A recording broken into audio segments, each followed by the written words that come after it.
Château de Luçon in the Vaud canton of Switzerland, a remote medieval castle once visited by emperors and popes.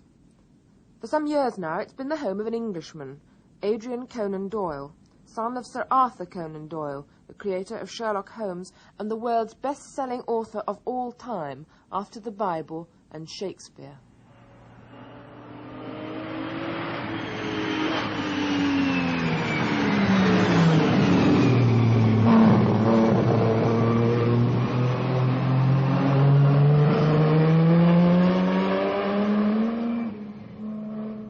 Adrian Conan Doyle devotes his life to sustaining his father's memory and reputation.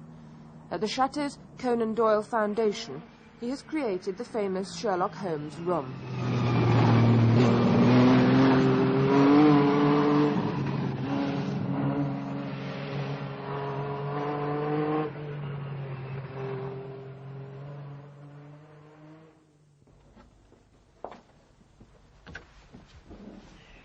This is the famous room. This is the famous room, 221B Baker Street. Little fog outside the window and so on.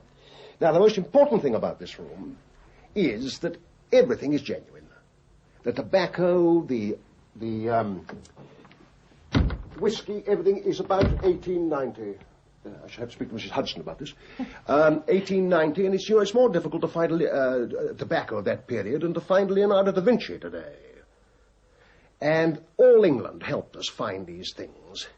Everything in the room is named in the story. There's not a single object here which is not named in one or other of the stories. Every object? Yes, every object. It's hard to imagine because there's so many. You take those books, for instance. Now, those books had to be, we decided on the date, I think it was 1894, all those books had to be previous to 1894. If we found, for instance, Clark Russell of 1895, no good. So we searched England, we got them. All the chemical gears, all of the period was very kindly presented by the Wellcome Historical Museum. And you'll find all those relics of Holmes's personal characteristics and idiosyncrasies. Here's, for instance, you've got the famous syringe over there. Tell me, why do you think your father made him a drug addict? It's rather later in the story. Well, no, I think it was rather, at that period, you had a certain feel coming out of the earlier Victorian authors. And to make a man's outstanding, you had to give him certain little peccadilloes or vices of his own. And I think you had it coming through Stendhal and through De Quincey and others like that, you see. And so he made him a drug addict. Now, not exactly an addict, because he was always a master of the drug.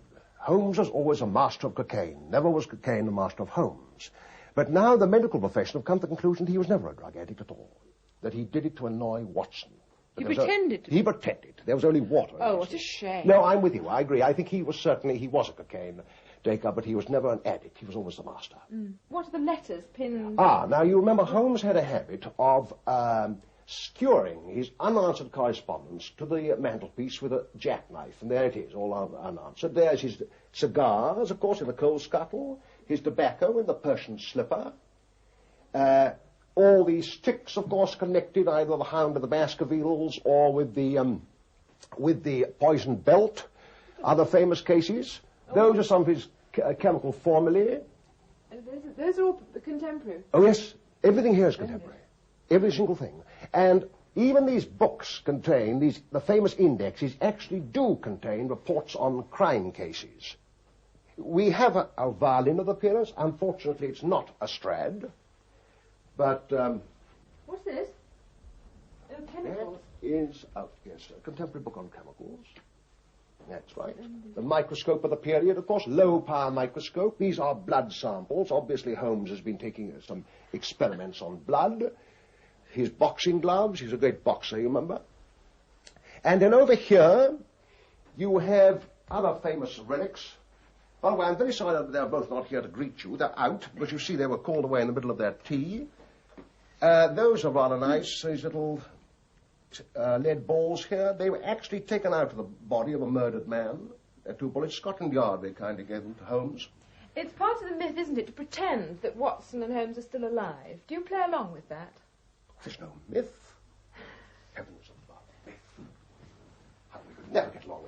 Watson.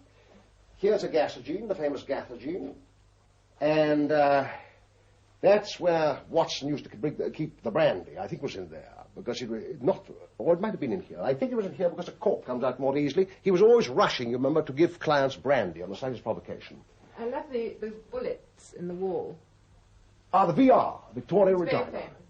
And that's the mark of the air gun slug. You remember in the empty house, the adventure of the empty house, when that loathsome character, Sebastian Moran, tried to rob us of Holmes.